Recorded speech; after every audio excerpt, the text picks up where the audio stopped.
want that slipper right now. I mean it. Please. Please.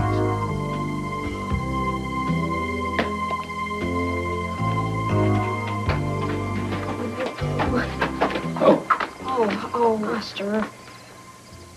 Oh, I'm so sorry. That was my slipper. He's never done anything like this ever before. I just can't imagine why you... Oh, that's Annabelle. A girl? Well, no more romance tonight, Foster. It's time to go home. Yes, and you see that he stays there. All we need is a litter that we can't register with the AKC. It won't happen again. Good night. Come on, Lucky, let's go. Oh, come on, Romeo. I know, parting is such sweet sorrow. Move it. See, Foster, you don't understand about girls, you know? I mean, they're a pain in the neck. You gotta stick with me. That's good advice, Foster. Mr. Quartermain is a big shot in this town. He knows everybody. Probably even knows the dog catcher. He can wind up in the pound next time. There won't be a next time, because dogs that roam can get hurt. I mean, you know, they could be hit by a car or stolen, or they can wander so far that they get lost. Gosh, that's right. Foster was lost when we found him. What if he has a habit of roaming? You know, I mean, what if we lose him? We won't lose him, Lucky, because from now on, he's not going to leave this yard unless he is on that leash. Did you hear that, Foster? Your roaming days are over. Come on, sweetie. It's time for bed.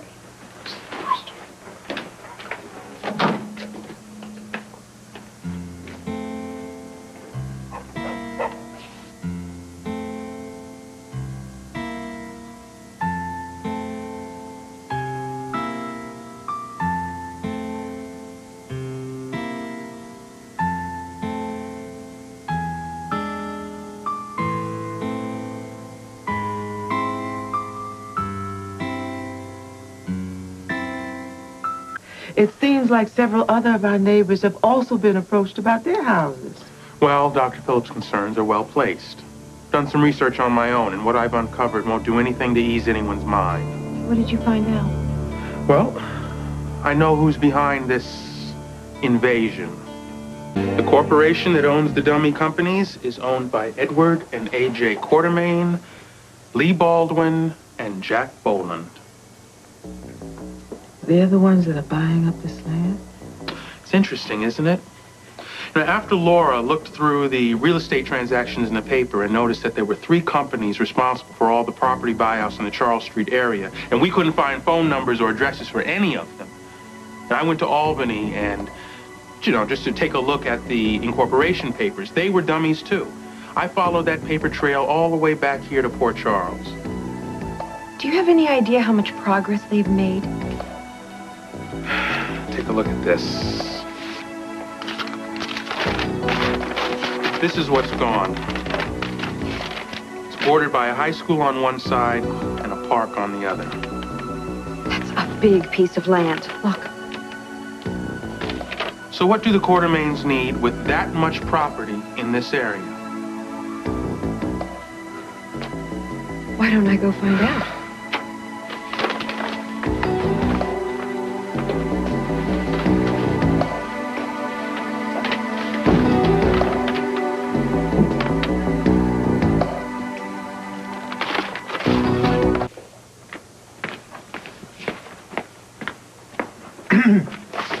Mrs. Spencer, sir. I can see that, Reginald. I'm sorry to drop by unannounced, Mr. Quartermain. Well, no, Reginald just took care of that, didn't he? Is there anything else, sir? You care for anything, Laura? No, thank you. I won't be staying very long. Then that'll be all, Reginald. Thank you. So where's Annabelle? Well, unless I miss my guess, she's upstairs with her nose pressed against our bedroom window, pining for her one true love. Who won't be following my lead. You'll be very happy to know that Foster has been put on a 30-foot tie, so his days of roaming are over. There it is. What? That irresistible smile.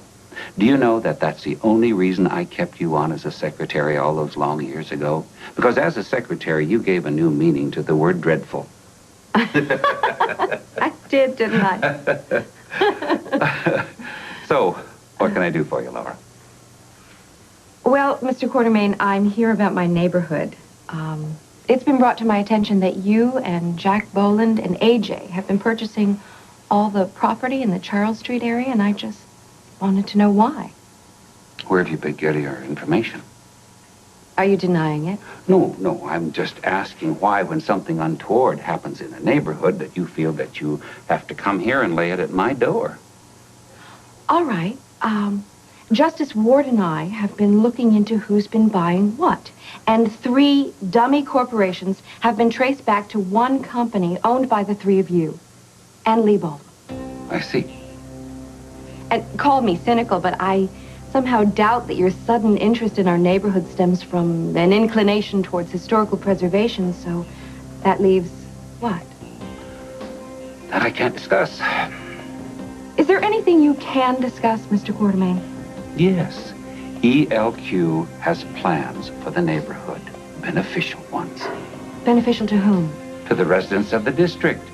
Now, the project that we're contemplating will offer very needed jobs, and it will also give an immediate boost to the area's economy. You know what that sounds like, Mr. Quartermain? A bunch of hooey. And I'll tell you why. You've already dislocated 4 square blocks of residents who will not be there to take advantage of the bettered economy. And depending on what you're planning to do with that land, there may not be a neighborhood there at all. You know, I love that community. It's my home. The people who live there are my family. So, I guess I'm putting you on notice, Mr. Quartermain. Because I will not sit by and do nothing while you bring in bulldozers to destroy it, no matter how beneficial you say that destruction may be.